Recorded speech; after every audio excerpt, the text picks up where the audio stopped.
l'ensemble des membres de l'Office de protection du citoyen pour son implication dans la promotion et la défense des droits humains dans ce contexte dévasté par des forces destructrices humaines et naturelles.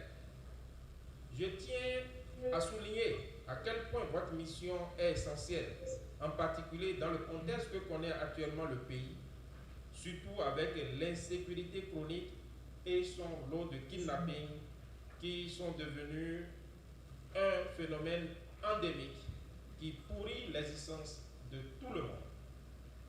Et le mot est faible.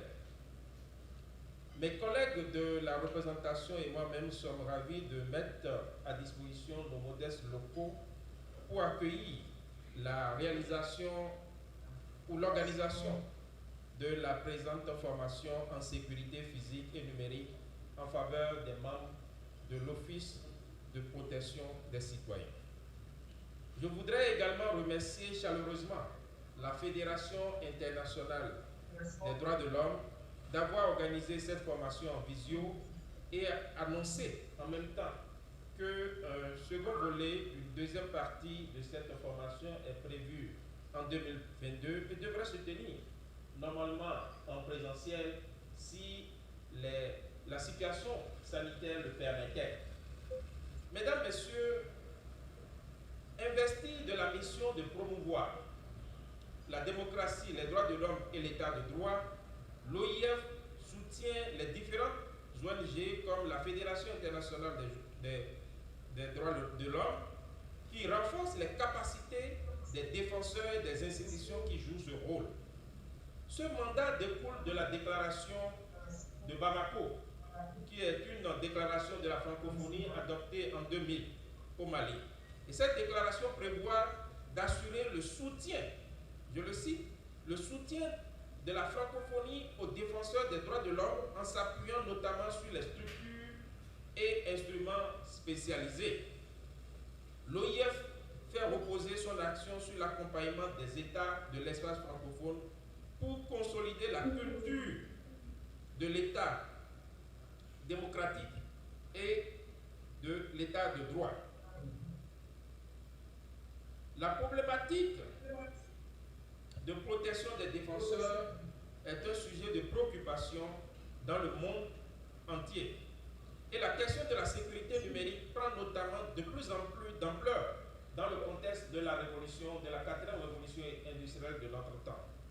Au sein de l'espace francophone, les défenseurs se trouvent parfois confrontés à des situations d'insécurité dues à la surveillance dont ils sont l'objet, parce qu'ils s'opposent à certains intérêts individuels ou politiques ou à cause du développement de la technologie et des outils numériques.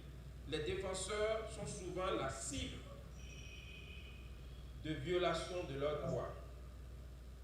Certains États contrôlent et surveillent les activités des défenseurs et la surveillance et la censure qui en découlent ne permettent plus de conserver les informations de façon sécurisée dans de nombreux pays.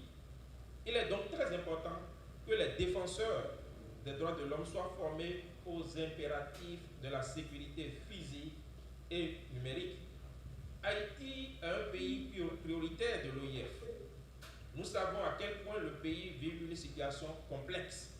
Et dans son action d'accompagnement des sorties de crise, l'OIF souhaite soutenir les défenseurs des droits de l'homme le plus possible.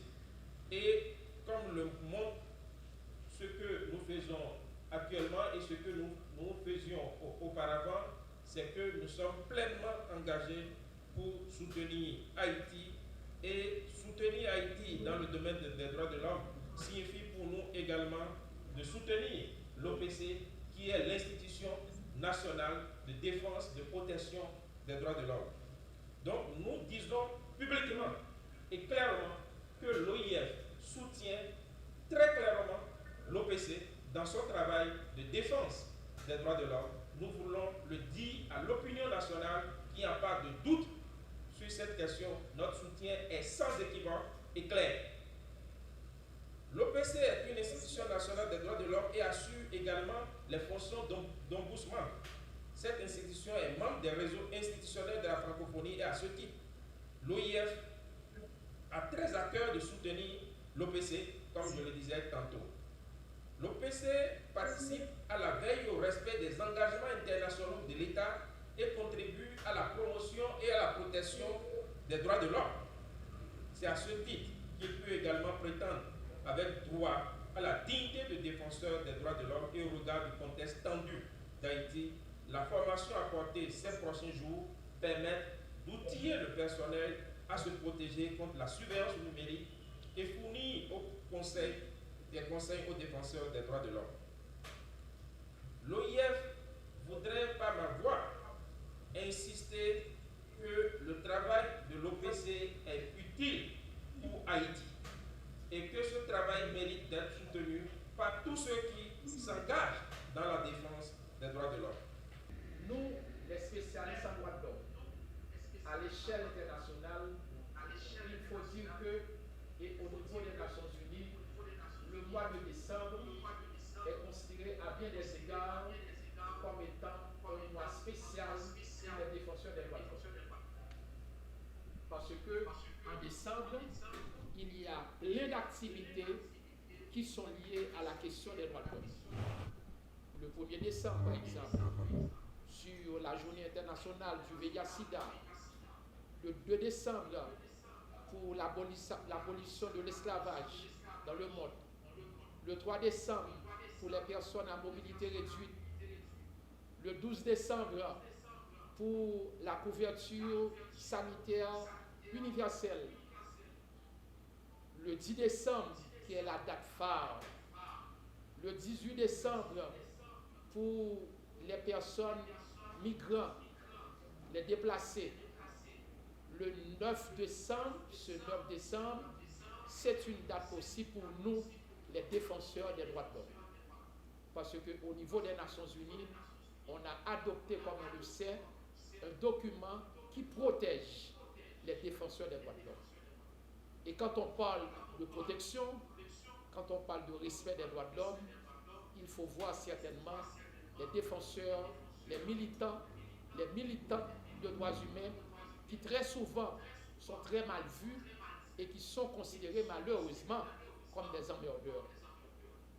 Donc nous en sommes très fiers d'être ici en prélude à la Journée internationale des droits de l'homme de ce 9 décembre, accompagné de nos cadres au niveau de l'OPC.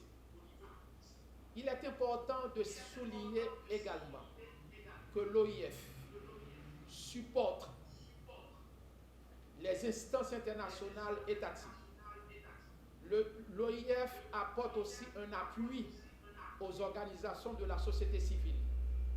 Et au niveau de l'OPC, nous autres, nous devons préciser, nous devons le rappeler pour vous, monsieur le représentant, eh bien, cette organisation très importante, cette organisation prestigieuse, comme je le dis, a appuyé l'OPC, a appuyé les cadres de l'OPC dans le cadre des formations tenues ici en Haïti, mais également à l'étranger, plus précisément à Dakar, dans le cadre de l'élaboration des rapports liés à l'examen périodique universel au niveau des Nations Unies. Donc c'est pourquoi nous voulons renouveler notre ferme attachement, notre désir de travailler à côté de vous, de travailler avec l'OIF pour faire avancer la cause des droits de l'homme en Haïti.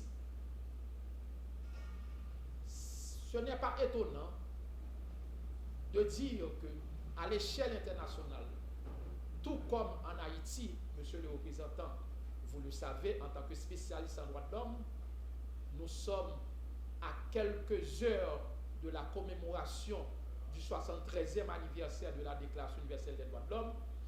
Mais si nous voulons faire un bilan, on ne pourra pas dire que le bilan est positif, malheureusement.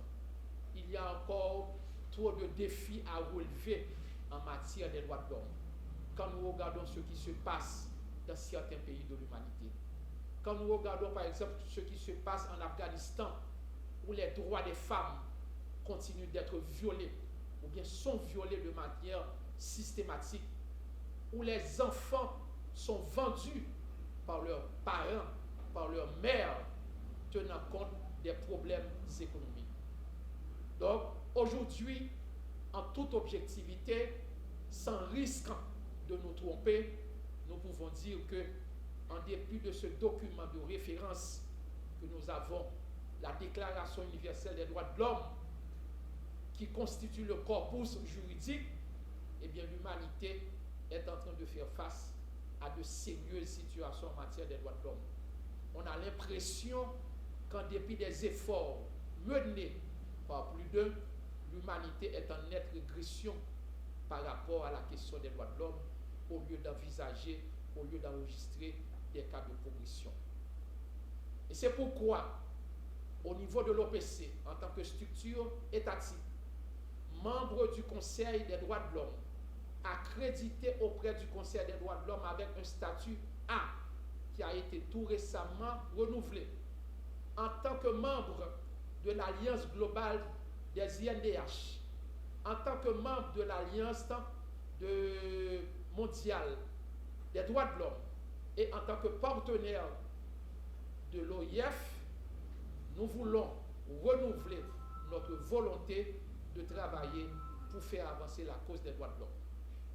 J'espère qu'en ma qualité de protecteur du citoyen, que les collègues qui sont là, les cadres qui sont là, pourront faire bonne provision de connaissances.